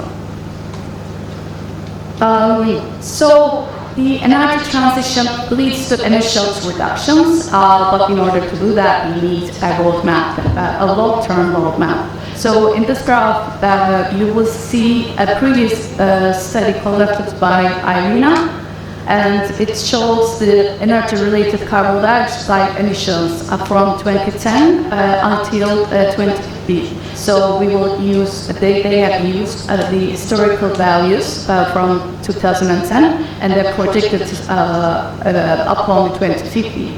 So you will see the energy using sectors over here. Most energy intensive ones are buildings, transport and power, industry. They have studied three different scenarios. In the first one, they didn't touch anything, so they didn't really aim for carbon dioxide emission reductions, which is the baseline and next scenario. So you will see that the emissions are still increasing. Whereas on the second one, they planned carbon dioxide emissions reductions, but didn't go for a net zero future. So there you will see some contribution from each sector, and they ended up having some sort of carbon dioxide emission reductions. Whereas if you're going for a net zero picture, that means that the initial reductions should be at least 70% below today's levels by 2050. You need to take further steps. And there are three important contributors to that emissions reductions. The first one is the renewables. So switching from fossil fuels into renewables is very important. 52% of the emission reductions come from that switch, that transition. The second one is the energy efficiency, which is also a main pillar in the GHG emissions reductions. And the third one is the fuel switch to clean fuels, which are called e-fuels, if you like. So you will have to use more and more synthetic fuels or green hydrogen, etc. So on top of that, I would like to give you a little idea on the Paris Agreement's Paris Climate Agreement, which is an international treaty that places the energy transition at the center of the global emissions reductions. So the main goal is to limit the average global temperature rise well below 2 degrees Celsius, considering the pre-industrial levels, And by the end of century, the increase would be limited to 1.5 degrees Celsius. So where are we with the net zero emission goals? In that regard, so I would like to give you this graph. So 12% of the overall countries don't have any emission reduction goal. Whereas 14% of the countries are still in discussion and they are, considering whether or not to declare any emissions reduction goal. 20% of the countries in which Turkey is also residing in has declared and they have pledged net zero goals. 43% of the countries have that in their policy documents. So these are mainly the European Union countries, basically. And 10%, only 10% have that involved, so they are acting towards achieving those goals. And only 4.5%, which I believe is only one country, Bhutan, has achieved the net zero emissions overall. Having the, as Shura, we are working on Turkey, I would like to give you a snapshot of our power sector. So these graphs will show you the installed capacity and electricity generation by the end of 2022. So you will see that, Turkey's power sector is in a renewables transition already, which is accelerated since 2010s. And as of today, we have 54% of our installed capacity consisting of renewable power plants. The main majority of that installed capacity comes from hydropower plants, and the rest is coming onshore wind farms, solar PV, some geothermal, and biomass facilities. So the total share in the installed capacities when we are considering wind and solar, it reached 20%. This is quite important because these sources are producing variable energy. And the second issue is when we are looking at the electricity generations, renewables represent over 40% of the generation in 2022, and the share of wind and solar is exceeding 15%. And with this frame, I would like to give you the total GHG and carbon dioxide emissions in Turkey. So this graph shows you the total GHG emissions in the last 30 years. So you will see the increase over here again. And when we are considering the increase in the last 30 years, we will see that the total GHG emissions increase over 137%. This is quite a lot. And the largest component of those GHG emissions is carbon dioxide. Again, we need to decarbonize the economy-wide sectors. This is something that we are seeing here. And the majority of the carbon dioxide emissions are coming from the energy sector.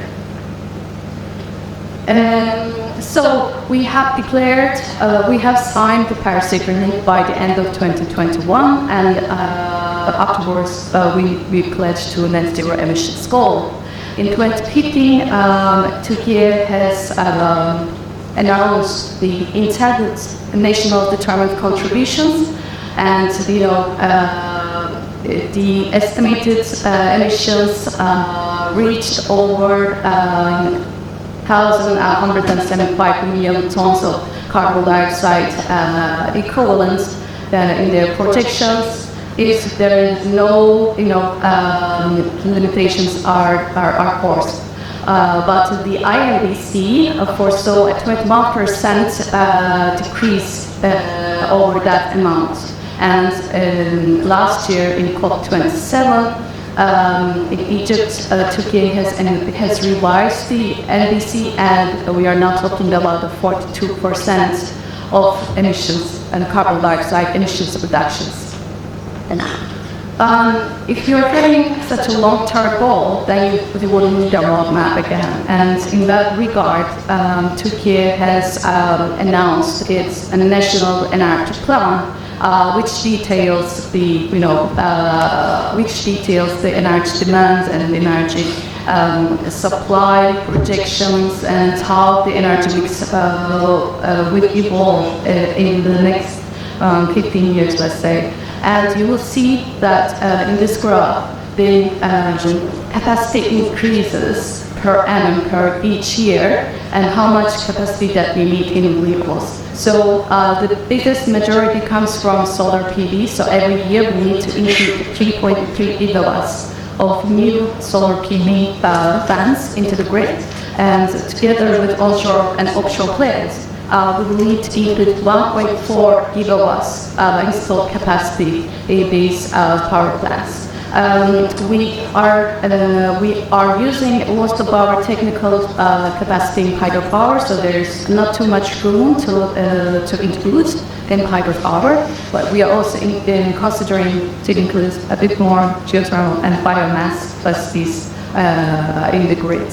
But this transition is rather expensive, as you would imagine, so we will have to spend, it's estimated that we will have to invest $15 billion US each year. So, having those in mind, I would like to go back to our previous studies again. So, as Shura, we had a Turkish power system big vision, which focused on 2030 basically. So, this graph shows some output of our several studies. Our aim was to reduce emissions as much as possible, and we were aiming for a net zero future. Being able to accelerate the transition with our work. So our findings show that the renewable energy share in the total output could reach 50% if you are including some grid flexibility options such as energy storage or demand side response. If we are aiming for a net zero picture, or if we want to decarbonize the system, we need to locate our wind and solar power plants in a system-oriented way. So we don't want to challenge the grid too much. And with those, the renewables integration could reach 30% in generation, and that consists of wind and solar basically. But with our last couple of, I also mentioned in my speech, in one of our previous studies, we have updated that, and we have shown that 7% could come from wind and solar if we are using enough grid flexibility options. Energy efficiency is quite important, as I mentioned previously, so you can have a 10% saving that equals to 42 terawatt-hours of net demand reduction. And we need to include electrification as much as possible, and with that, we are measuring about 2.5 million electric vehicles and 1 million charging points, and switching to heat pumps at homes and buildings, and using more and more the rooftop solar PV, and we have come up with 10 gigawatt of rooftop solar PV as potential. We would imagine that electrification will increase the electricity demand, but we are going to be able to compensate it with the increased levels of renewables in the system. So,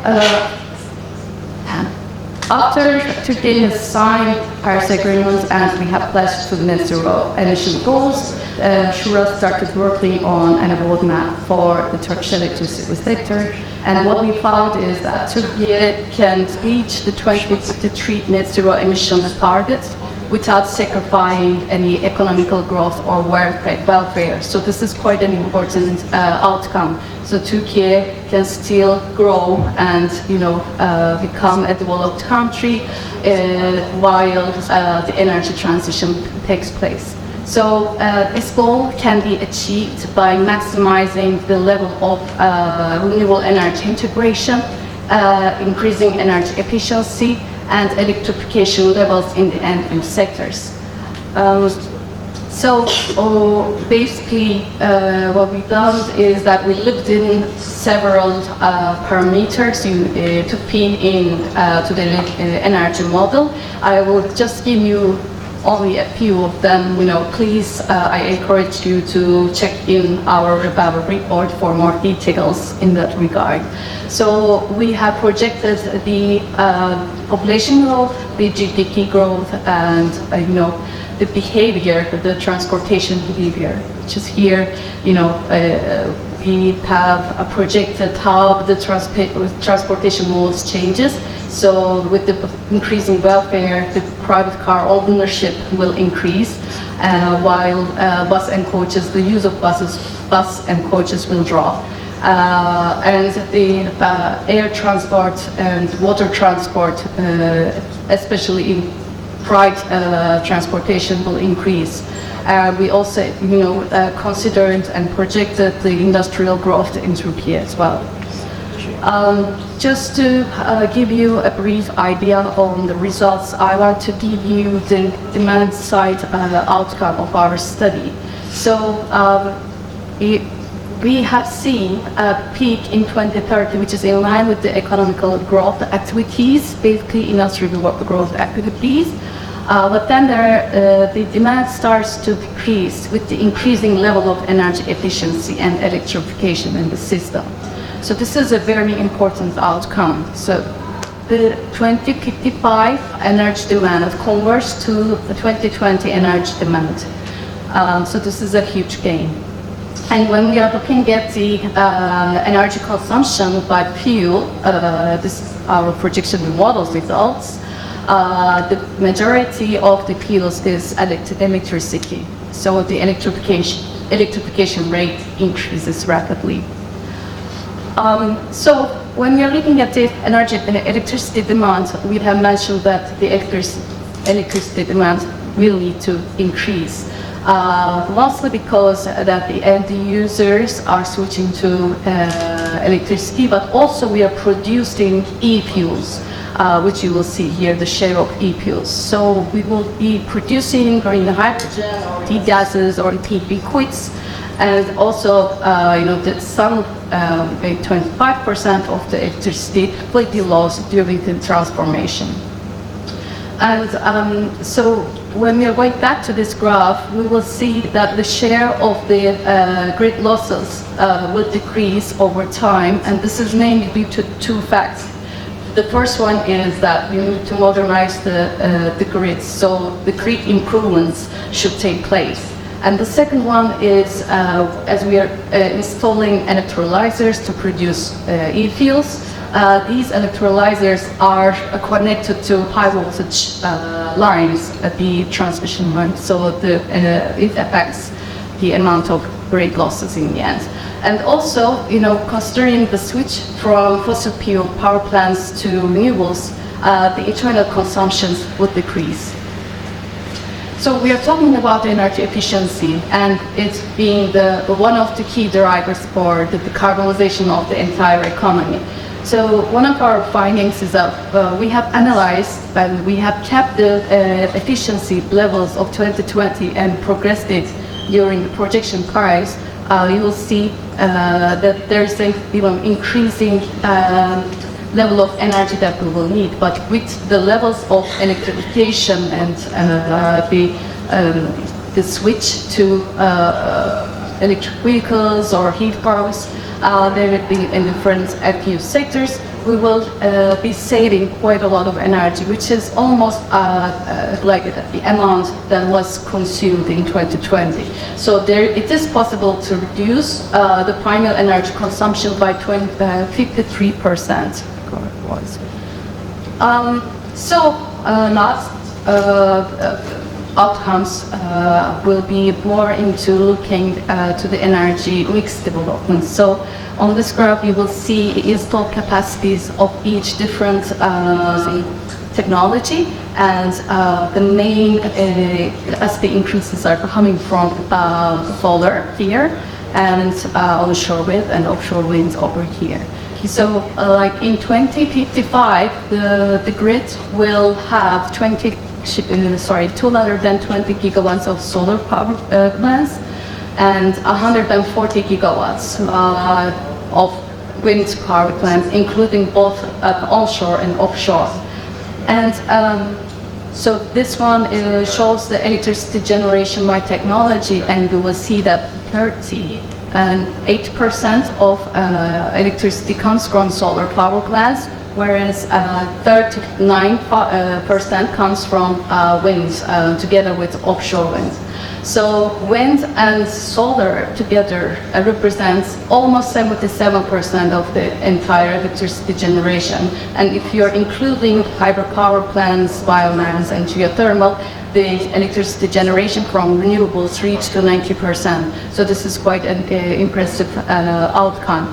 But in order to be able to establish that, we will need system flexibility options. As our professor has mentioned, we are using energy storage systems in addition to electrolyzers, which represents as a seasonal storage system. Electrolyzers are mainly used to produce e-fuels, but also they have an additional benefit to be used as a seasonal storage unit. So having 70 gigawatts of electrolyzer capacity, we will be needing 33 gigawatts of energy storage systems. 30 gigawatts or 120 gigawatt hours of battery storage is required, and the rest is coming from pumped hydropower systems. Of course, there are other ways to increase grid flexibility. So one is energy storage, batteries or pumped hydro, Power 2X, which is basically electrolyzers, demand side participation to shave the peaks or shift the peaks, and electrical vehicles and smart charging. They can also be used as batteries. Smart grids and digitalization. So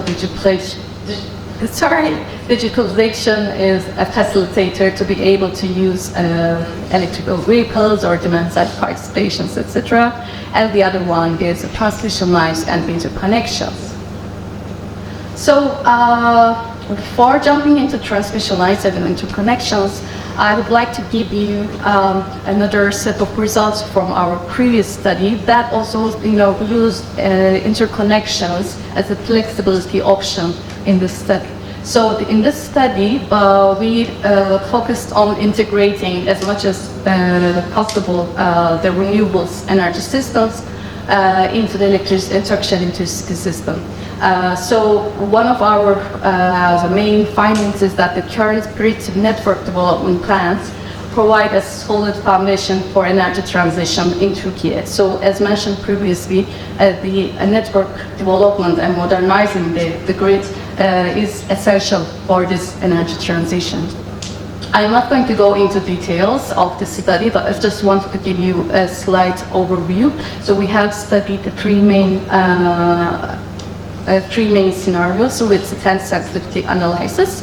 And in the business as usual scenario, we kept the potential growth the way that it has been so far. And in the accelerated renewable energy systems scenario, we increased the level of renewables in the system, and we also investigated the coal phase down scenario, in which today we have got almost 20 gigawatts of coal installed capacity in the Turkish system, but we have found that it could be down to 5 gigawatts by 2030 if we're including additional renewables and additional grid flexibility options. So for the sensitivity analysis, we have analyzed the different demand increases and various nuclear units, 2 units or 4 units, and we have studied 4 essential flexibility options. The first one is energy storage, the second one is demand response, and the third one is using renewables as a spinning reserve, and the fourth one is market coupling with interconnections. So what we have done is that we have modeled the electricity demand and we have modeled the electricity transmission grid. So the gray lines show the current in transmission lines, and and the red ones show the planned lines in the next 10 years. So with those in mind, we also used a system-driven approach to locate the variable renewables power plants, wind and solar, basically. What is system-driven approach is that we didn't only think about the resources, but we also thought about where the bottlenecks would occur in this development plan, and we try to locate the new power plants near to those areas. So you will need to apply a holistic approach in solving these kind of problems. So the main outcome of this study showed that the share of renewables could reach 70%. And including the coal phase down, but you need to apply system-driven approach to locate where the new power plants should be located, and you need to include system flexibility options. So in the two renewable scenarios, we have applied the 1 gigawatt of pumped storage hydropower burn capacity and utilization of interconnection capacities with the neighboring countries. But for the CPB case, we included additional flexibility options such as 600 megawatts or 2,400 megawatt hours of energy battery storage capacity, the demand response, and using renewables as spinning reserve, and keeping the existing flexible power plants in the system, which are basically the hydropower and gas power plants. In those graphs, you will see the generation profile for 2 days, for a typical 48 hours during a spring week. So you will see the generations during daytime mainly is accomplished by the solar panel PV and wind, and these are the variable generation sources. But with when the sun goes down, then we are entering into evening. The lacking generation should be filled by other flexible power plants such as hydro over here. Of the other one, the CPB, the coal phase down scenario, you will see we will also include a more interconnection capacities, so to fill the gap that compensates for the missing generation by coal, essentially. So there are a number of both technical and market-based improvements that can be adopted to increase the system flexibility. Over here you will see the technologies mainly, and over here the market improvements, and the interconnections come over here. So increasing the number of interconnections to neighboring grids shows to be an effective and low-cost option to improve resilience of the system. So, the reliability of the system can be accomplished by increasing interconnection capacities. So, it is possible, if you're increasing the interconnection capacities, it is possible to allocate a net transfer capacity for the intraday and balancing markets from adjacent power systems. And establishing market coupling with the neighboring countries would lead to increased regional resource planning and coordination. So in that regard, I would like to give you an example of Germany. Basically, this shows the import and exports using interconnection lines over a week time. So you will see that the demand of electricity is obviously progressing higher and higher, and the level of variable renewables are in the system. but the interconnections can help stabilize the grids. So, like they have plotted how much power they have, electricity they have imported or exported over each country over here. For those who are interested, please find the GORA's website over here. And lastly, I would like to give you a short or like a case study where you can go ahead and play. So we have announced, we have put on our website our power simulator, power flow simulator, and there are some cases that you can, apply and then learn how the energy is transmitted from different regions and how you can meet the demand with the supply. So thank you very much for your attention and listening to me. Thank you.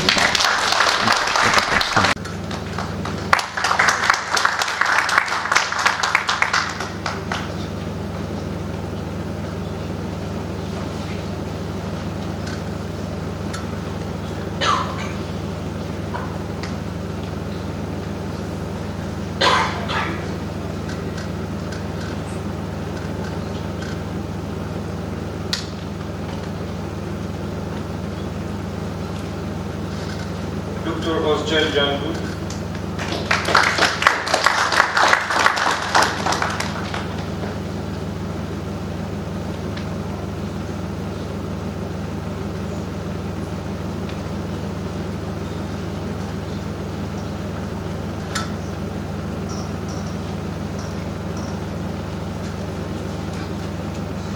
Dr. Sinan Sirahdioğlu.